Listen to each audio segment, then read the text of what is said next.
Asifiwe Yesu. Ni mwalimu William. Tusoma kitabu cha Yeremia 1:10 inasema nini? Angalia, nimekuweka leo juu ya mataifa na juu ya falme, ili kung'oa na kubomoa, na kuharibu na kuangamiza, ili kujenga na kupanda. Angalia, nimekuweka juu ya falme zote za nchi, kung'oa, kubomoa na kuharibu. Endelea. Kwa neno kwanza 7 mpaka 9. Wala msiwe waabudu sanamu kama wengine wao walivyokuwa, kama ilivyoandikwa, watu waliketi kula na kunywa, kisha wakasimama wacheze. Watu wameanza kuchezea neno la Mungu. Watu wameanza kuabudu vitu sanamu. Na kuabudu sanamu ni nini? Ni kwenda mahekaluni, mnaabudu vitu yenye Kristo hakutenda. Unaabudu sanamu, unaabudu kanisa badala ya kuabudu Kristo. Wewe ndio hekalu. Sanamu hizo mnazoziabudu ndio zinaletea watu shida. Watu wameamuka saa hii kuimbia Kristo, kufanya kazi ya Bwana, lakini vile wako wanaifanya si kwa usahihi. Kristo hakutenda hayo. Wamechukua kazi na Mungu kwa biashara.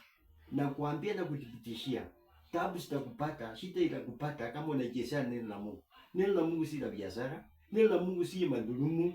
Endelea na Petro wa kwanza 4:17 mpaka 18.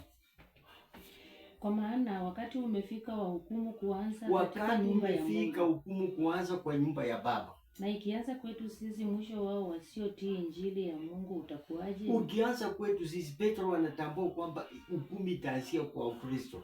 Na ndio unaona hii injili saa hii haiendi kukonga watu wa nje, inakonga Ukristo wenye wanasimama bila msimamo, wenye wanahubiri bila msimamo, wanachukua neno la Mungu kwa visarakazi. Unaona mtu anachezea Mungu, anacheza kama mapepo yalitoka kuzimu. Ndio niko na kueleza, niko na kuthibitishia kwamba neno la Mungu si la kucheza nayo. Umaskini yanatupata, shida zenye tunapata, mahangaiko yanatupata, ni kwa sababu tumechukua neno la Mungu kwa mzaha. Watu wanacheza neno la Mungu. Siku moja kutana watu wa Kristo, ndio utaona neno la Mungu sio la kucheza nao, kwa sababu watoto wetu hawana maadili mema. Sisi wenyewe tuko na mahangaiko, shida huku na huku. Hata ukiomba haubarikiwi, hata ukisoma Biblia hauponi, kwa sababu ni hata watu wengine si wa Kristo.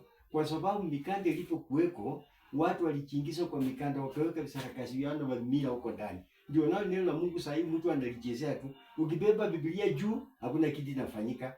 Walibadilisha Biblia zamani, walibadilisha ndiposa yenye iko hii imeandikwa hii, hata ukisoma, hata ukibeba juu, mtu anakuibia tu. Asema Mungu gani mwenye unaabudu? Soma jina la Yesu Kristo, soma injili ya Kristo, utapata mwelekeo. Asante.